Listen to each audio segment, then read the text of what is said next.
مسیح کے پرفضل نام میں آپ سب کی سلامتی ہو۔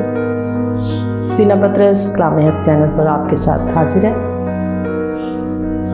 تو بچوں، آج کی جو ہم سٹوری شروع کریں گے اس سے پہلے ہم آیت سیکھیں گے، جس طرح ہم پہلے سیکھتے ہیں۔ تو آج کی ہماری آیت ہے مقدس لوکا کی انجیل، اس کا 9 باب اور اس کی 23 آیت میں یوں مرقوم ہے، اور اس نے سب سے کہا، اگر کوئی میرے پیچھے آنا چاہے تو اپنی خودی سے انکار کرے اور ہر روز اپنی صلیب اٹھائے اور میرے پیچھے ہو لے۔ آمین۔ تو بچوں، مجھے امید ہے کہ آپ ان آیتوں کو سیکھ رہے ہیں، اور جب آپ ان آیتوں کو سیکھیں گے تو خداوند آپ کو برکت دے گا۔ بچوں، ہم نے یوسف کی کہانی شروع کی ہوئی ہے، اور پچھلی کہانی میں ہم نے سیکھا کہ یوسف کے بھائیوں نے اسے اسماعیلیوں کے ہاتھ بیچ دیا، اور جو اسماعیلی لوگ تھے وہ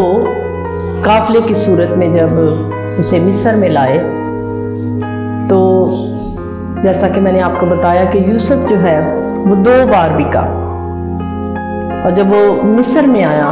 تو وہاں پر بھی اسے ان اسماعیلی جو اسے وہاں سے خرید کر لائے تھے، انہوں نے فرعون کا جو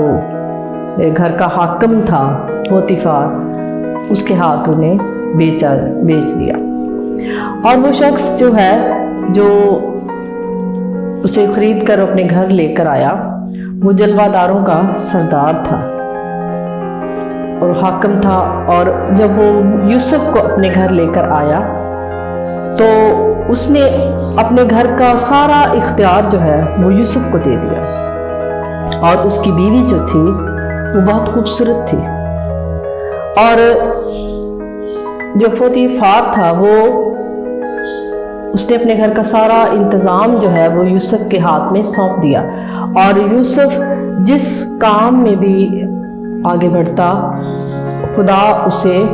جو ہے وہ بڑی برکت دیتا، اور خداوند کی کہ اس کے ساتھ تھا۔ اور جب یہ چیزیں اس نے دیکھی تو اس نے اپنے گھر کا سارا ہی انتظام جو ہے وہ یوسف کے ہاتھ میں دے دیا، اور اسے کچھ ہوش نہ تھی کہ میرے گھر میں کیا ہو رہا ہے اور کیا نہیں، بس اسے صرف کھانا کھانے کی ہوش ہوتی، باقی اسے کوئی پتہ نہیں تھا، کیونکہ سارا گھر کا انتظام جو تھا وہ یوسف ہی کرتا۔ اور بچوں، جو اس کی بیوی تھی وہ یوسف کو پسند کرنے لگی، اور یوسف جو تھا وہ بھی بہت خوبصورت تھا۔ اب یوسف نے کہا کہ ایسا نہیں ہو سکتا کہ میں اپنے جو میرا مالک ہے میں اس کے ساتھ غداری کروں، اور وہ اس نے کہا کہ میں ایسا نہیں کر سکتا، اس لیے کہ میرے مالک کو کچھ پتہ نہیں کہ اس کے گھر میں کیا ہو رہا ہے کیا نہیں، اس نے گھر کی ساری چیزوں کا مختار مجھے بنا دیا، صرف اب میں اس کی بیوی کے ساتھ ایسا نہیں کر سکتا۔ اور اس نے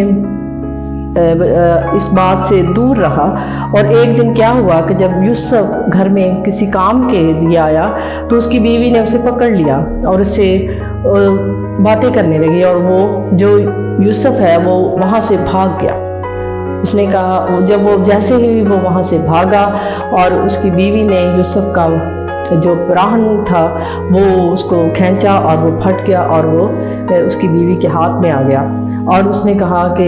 اس نے شور مچایا اور دوسرے نوکروں کو بلایا، اور اس نے کہا کہ یوسف نے میرے ساتھ مذاق کیا ہے، یہ جو تم عبرانی نوکر لے کر آئے ہو، غلام لے کر آئے ہو، یہ مجھ پر صحیح نظر نہیں رکھتا، اس نے میرے ساتھ مذاق کیا ہے۔ اور اس کے شوہر نے جب اس کو یہ معلوم ہوا، اس نے یوسف کو بلایا اور اس نے یوسف کو